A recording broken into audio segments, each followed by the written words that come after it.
ជំរាបសួរប្រិយមិត្តរបស់ក្រុមហ៊ុនស៊ុនស៊ីមីកូទាំងអស់គ្នាជួយជាមួយនៅនាងខ្ញុំរីណាម្ដងទៀតហើយថ្ងៃនេះដែរខ្ញុំនឹងមកបង្ហាញបងៗទាំងអស់គ្នាអំពីຂະຫນាតទំហំប្រភេទក៏ដូចជាលក្ខណៈពិសេសរបស់ពូកសុខភាពម៉ាក់ម៉ៃទ្រីមហើយពូកម៉ាក់ម៉ៃទ្រីមរបស់យើងមានរហូតដល់ពីຂະຫນាតផ្សេងគ្នាចាប់ពី120សង់ទីម៉ែត្ររហូតដល់180សង់ទីម៉ែត្រដែលជាជម្រើសដើម្បីឲ្យបងជ្រើសរើសយកទៅប្រើប្រាស់ទៅតាមតម្រូវការហើយពុកសុខភាពប្រភេទនេះយើងមានរហូតដល់3ប្រភេទរស័រជាប់ប្រភេទរស័រខ្ចប់និងប្រភេទក្រែបលក្ខណៈពិសេសដែលបងទាំងអស់គ្នាគួរតែជ្រើសរើសពុកសុខភាពម៉ាក់ម៉ៃទ្រីមយកទៅប្រើប្រាស់ងាយស្រួលនៅក្នុងការដំឡើងមិនថាយើងយកទៅប្រើប្រាស់នៅក្នុងស្ថានភាពបែបណានោះទេសាច់ពុកមានសភាពទន់ត្រជាក់ស្រួលកេងស័ក្តិសមសម្រាប់មនុស្សគ្រប់វ័យ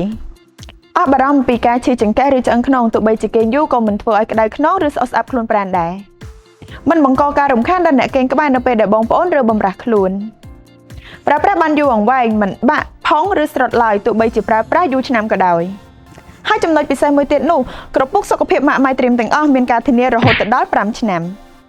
សម្រាប់បងតែមានចំណាប់អារម្មណ៍ចង់បានទៅលើប្រភេទពុកម៉ាក់ម៉ៃទ្រីមដែលនាងខ្ញុំធ្វើការបង្ហាញខាងលើនេះបងក៏អាចរកជាវបាននៅគ្រប់បណ្ដាសាខាទាំងអស់របស់ក្រុមហ៊ុនស៊ុនស៊ីមីកូ